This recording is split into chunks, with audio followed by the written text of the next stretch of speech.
mà lên nước bằng thùng bột ôm sọ hà lấy dân con ăn thầy con cắt lên kiếm ăn thầy nghe trời trời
trời trời thiệp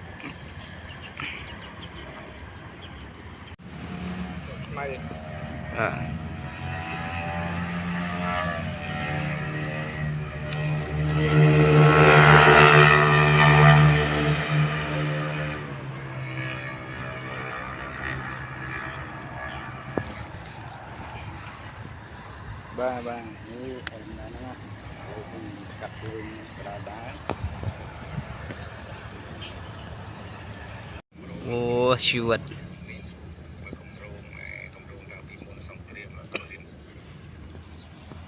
miền Tây lương á cùng riết trong ăn này các bạn một tức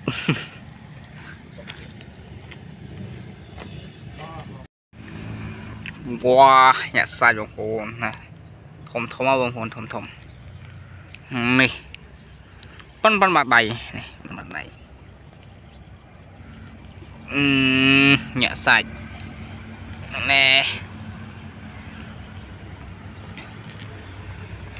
thầy sọt ơi ăn bả ơi chăm lương du pin đặt xây mẹ ngước mẹ đặt đột đời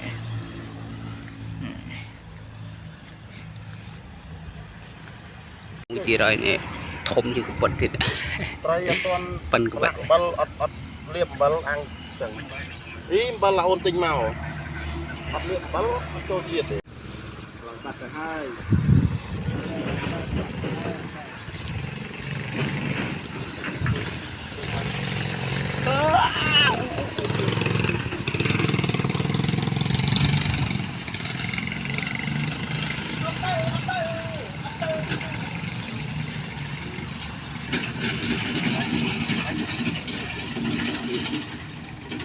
bánh như bánh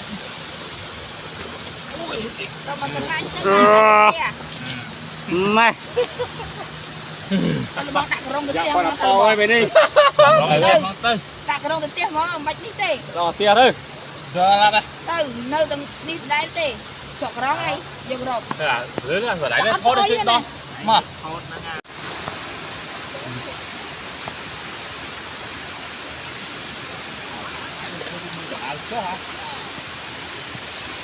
anh thân thì có nhiều tam lên chung cung bắn là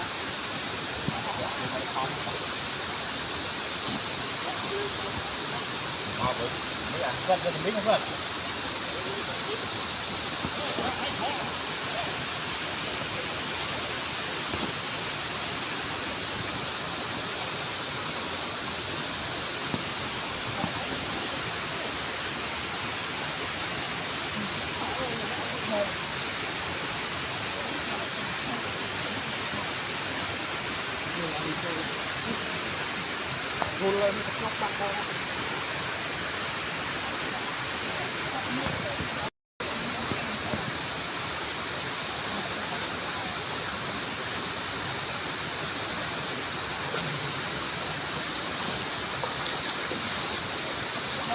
Đọc thành thế đi đây.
Ăn hết.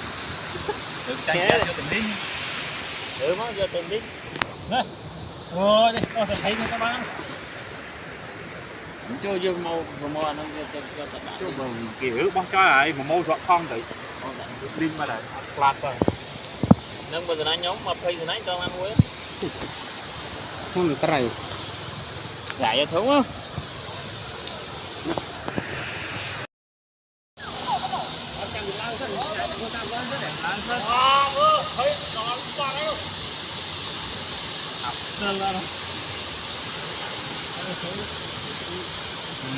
Nhớ chụp bánh như bánh.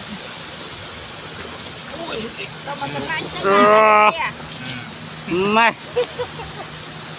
Con bong đặt rong Dạ cái con tiêu. làm to ơi về đi. Đặt rong cái tiêu mà bạch đi tê. Rồi tia thôi.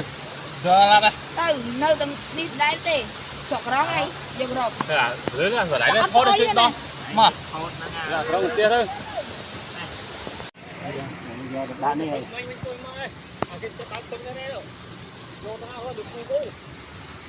Em nhớ thung đúng không ạ? Thung gì đó. Được rồi. Bao ta cầm hộp á. Đã cầm hộp. Nó cho đắng chứ. Được. Ủa? Vô rồi.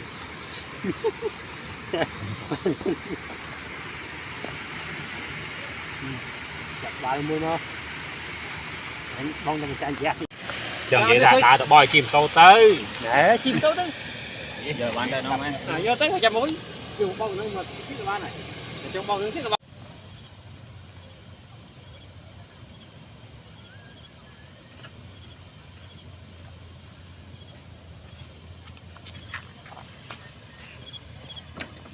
Rồi thùng ấy đang khốm à đó. Sợ quỳ thư. Nang quỳ thư đúng. Chỗ đại chỗ rộm. Này kia có thứ à đi. Cô phía thư tao thấy ngốc. Nó thấy nó hay ngủ lá. Thấy nó luôn phao nữa. Ngã lật. Mặt thùng petro ấy. Ní khó là tầm bay sẵn ảnh. Hay bay sẵn ảnh nhưng bén tập phân đó cái nè. Nè đi. Đi. Bay sẵn ảnh, buôn sẵn ảnh.